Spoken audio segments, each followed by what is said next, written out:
Hi everyone, good morning. It's Karl. Welcome to week 4 of working from home. And I thought this week I'd share some of my thoughts about how working from home has been going for me and some of the things that I've found work for me. Um, so the first thing I think is it's helpful to sort of have a routine. I think, sometimes it's tempting for all of us to just sleep in and roll out of bed and, go straight to the desk. But I think it's hard to get into a zone to really feel like you're focusing. And so I think having that kind of a set routine like you used to do is really important. And that's been important for me. I used to think that I would want to go work out in the morning, but it turns out that hasn't worked out because my daughter actually likes working out in the afternoon. And I found that sometimes we can do that together, whether it's volleyball or playing some badminton or going for a run. And so I've moved my workout to the afternoon, but I think it's good to get up, get dressed. Instead of going for a workout, I tend to walk the dog in the morning now, since that needs to get done anyways. So I found that's part of an important part of what has been able to start my day. The other thing is to have a morning ritual. As many of you know, I don't drink coffee, but I do like my hot chocolate.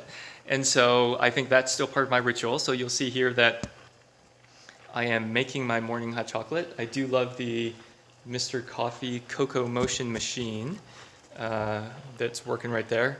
I don't know if they still sell that. I heard that they discontinued it at some point. But I've also got, I've never been a big breakfast person, but I've still got my yogurt and my granola bar. Actually, very similar to what I was doing while I was in the office. So we will get this going. And I will head into my work area. So, there we go. I think it's important to try to have a set place to work. I found that works for me. Sometimes it's great to just sit at a table or sit on the couch, but again, I find like I can focus better. And in this case, I'm lucky to have sort of a study. It's sort of messy, so I'm not going to show you too much of it, but it's worked out for me. And maybe we can talk more about home setup later in another session, but for me, I never used a second monitor when I was in the office because I was unplugging so much and going to different meetings. But here it's been really helpful, especially if I'm on a video Zoom call. I want to be able to look and see other things. And so it's actually worked out really well for me to have this other monitor so I can see a lot of context. Another thing I found is it's really exhausting to go from meeting straight into meeting, from Zoom meeting to Zoom meeting. I think when I was in the office before, you always had sort of 5 minutes to walk from one meeting room to the next, catch up with people in the hallway, and obviously that does not exist here. So I think it's good to schedule some downtime between meetings. I used to be able to take that time to jot down some notes, some follow-ups that I wanted to do, but that's just really not possible when you're going straight from one video call to another. So try to schedule a bit of downtime.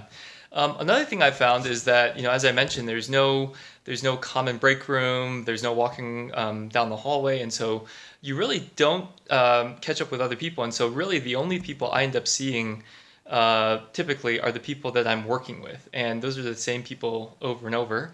And while I love you all, it's good to, I think, catch up with other people as well. So I've been making a list of people that I really want to try to catch up with. These are people both inside the company but outside as well. There's not a chance to go out and really get to know people and catch up with them. And so I think it's really good to try to take some time to do that. I know many of you have kids at home. I know there was this conversation that started on the general thread. I'm sort of lucky in that my kids, my two daughters who are at home, are older. They're in high school and middle school. They have online school, actually, that keeps them busy. So I don't have to deal with that a whole lot. Maybe I have to make lunch, but in general, they can take care of themselves. I know that's a challenge for all of you. So I don't know that I have any great tips there. Maybe someone else who follows up with this can share what they're doing. And definitely, my admiration goes out to you for doing that juggling act there. Finally, I would say, a couple things. In terms of all these video calls on Zoom that we're doing, if you can, especially if it's group meeting, try to be on video. I find that I am much more focused and engaged if I've got the video on. It helps other people see that I'm engaged, and it also makes me focus more. I think it's harder to get distracted by all the other things, by emails that come in. Obviously, if your kids walk in, you're still going to have to deal with that, but being focused and having the video on, I think really helps in that regard. And my last tip would be, if you can, also take a break. Sometimes, like I said before, being on video is great, but maybe you have a smaller meeting, maybe it's a one-on-one or something like that, where it can be just audio only or over the phone. I'd encourage you to get out, maybe do a walking meeting. I think that's something that I heard some people were doing before, and I think that's great to sort of break up the monotony of being in the same place at the same time. So anyways, those are some of my thoughts. I hope you're doing well. Look forward to hearing what you have in mind and hearing how it's going for you. But thanks so much for all that you do. Take care.